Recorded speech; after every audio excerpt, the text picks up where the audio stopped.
Islamic রাজনীতি আরো কঠিন। সুতরাং এখন আমাদের করণীয় এই দলটাকে সাহায্য করা, বাংলাদেশ জামাত ইসলামকে সাহায্য করা, এর প্রচার করা। আসসালামু আলাইকুম। এখন যদি আপনাদেরকে প্রশ্ন করি যে বলুন, বর্তমানে বাংলাদেশে ইসলামপন্থী রাজনৈতিক যারা করে তাদের মধ্যে সবচেয়ে বড় দলকে, সবচেয়ে সুন্দর সুশৃঙ্খল দল কোনটি? আপনারা অধিকাংশই বলবেন যে বাংলাদেশ জামাত ইসলামী। আমি নিজেও মনে করি যে বর্তমানে বাংলাদেশ জামাত ইসলামী হচ্ছে সবচেয়ে সুন্দর সুশৃঙ্খল একটি ইসলামপন্থী রাজনৈতিক দল। এদেশে বিভিন্ন ধরনের রাজনীতি আছে, বিভিন্ন আদর্শের রাজনীতি আছে। কেউ করে ডানপন্থী রাজনীতি, কেউ করে বামপন্থী রাজনীতি, কেউ মধ্যমপন্থী, কেউ করে ইসলামপন্থী রাজনীতি। এখন ইসলামপন্থী রাজনীতির মধ্যে বাংলাদেশ জামাতে ইসলামী সবচেয়ে সুন্দর বড় দল, ঠিক আছে, কিন্তু দুঃখের বিষয় হচ্ছে আমাদের অন্য সব যারা ইসলামপন্থী রাজনীতি করে বা কোনো ব্যক্তি পর্যায়ে মানুষও সুযোগ পেলেই এই জামাতের উপর তারা সমালোচনা করে। তারা বলে বাংলাদেশ জামাতে ইসলামী কোনো ইসলামিক রাজনৈতিক দল না। তারা এই কথা সহজেই বলে ফেলে। আমার কথা হচ্ছে, আরে ভাই, যদি জামাত যদি ইসলামিক রাজনৈতিক দল না হয়ে থাকে, আপনি দেখান যে জামাতের চাইতে সুন্দর সুশৃঙ্খল বড় জনপ্রিয় সবচেয়ে মানুষ পছন্দ করে আর কোন দলটা আছে, আপনি দেখান।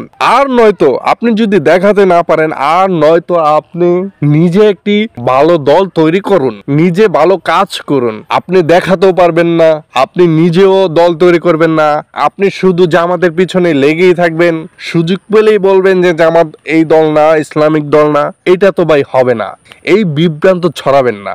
আপনি হয় ভালো রাজনীতি করে দেখান, আর নয়তো কারো সমালোচনা করবেন না। আরে ভাই, সমালোচনা করে কি কাউকে ছোট করা যায় বা নিজে জনপ্রিয় হওয়া যায়? এটা আপনি কেন বুঝতেছেন না? আপনি বোঝার চেষ্টা করুন মানুষ কি চায়, সাধারণ মানুষ কি চায়। সাধারণ মানুষ তো গত 54 বছর দেখছে যে দেশ কিভাবে চলছে। তো এখন একটি ইসলামপন্থী রাজনৈতিক দল ক্ষমতার প্রায় ডান প্রান্তে আছে।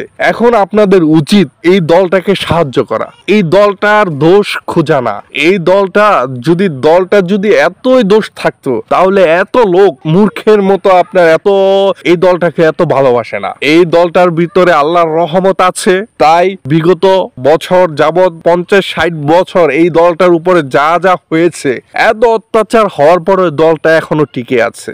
এত সহজ না। এই দলটা জামাতে ইসলামী এখন পর্যন্ত এই পর্যন্ত আসছে, আপনার কি মনে হয় খুব সহজে এমনি রাজনীতি করেছে? তাদের উপর জুলুম হয়েছে, তাদের উপর অত্যাচার হয়েছে, তাদের নেতা কর্মীদেরকে ফাঁসি দেওয়া হয়েছে, তারপর এই দলটা এই জায়গায় আসছে। এত সহজ না ভাই রাজনীতি।